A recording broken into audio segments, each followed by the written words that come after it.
Hi, my name's Kevin Rollins, and this is my project on the practice of bedside shift reporting and the fallacies that lie within. Here's my Chipotle student ID.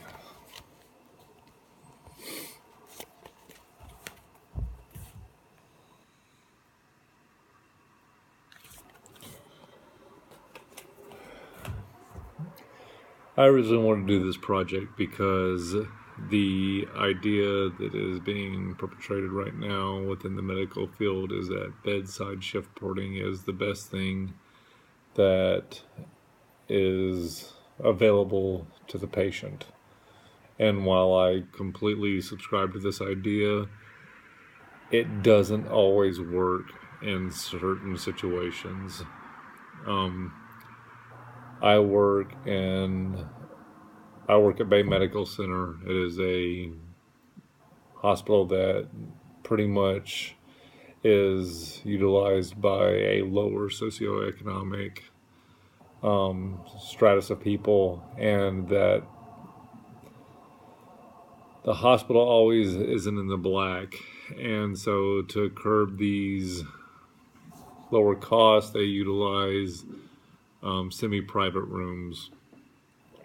And the availability of these semi-private rooms to the patients, while keeping with, meeting a greater need within the medical field, however, it detracts from certain aspects of patient rights like HIPAA.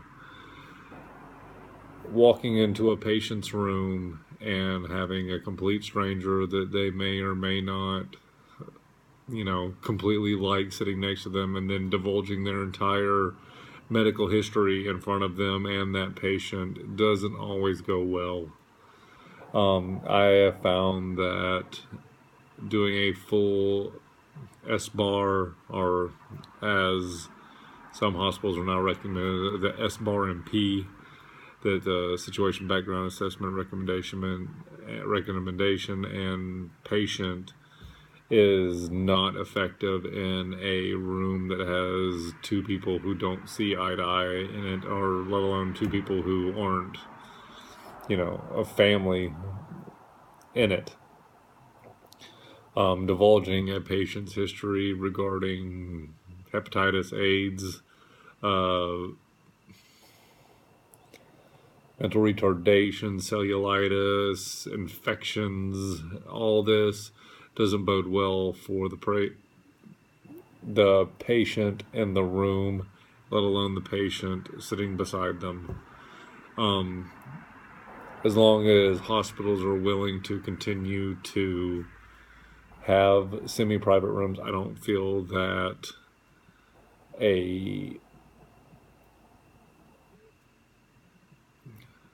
bedside report is warranted. I feel that it is a violation of human rights. I feel that it is in the best need of the patient to meet these rights, but not in regards to violating their civil rights. Also, I would like to add on to all this is that the bedside shift report, I have found, even in private rooms, confuses patients, scares patients. Patients continue to interrupt the nursing process by doing this, and it becomes an ineffective process. I think that my simplified version of the WWW being who, why they're here, and what we're doing is a much more simplified version that is less intimidating to patients and better accounts for what is actually going on in the patient's room. I hope that my paper was thorough enough, and I hope that you enjoyed it. Thank you very much.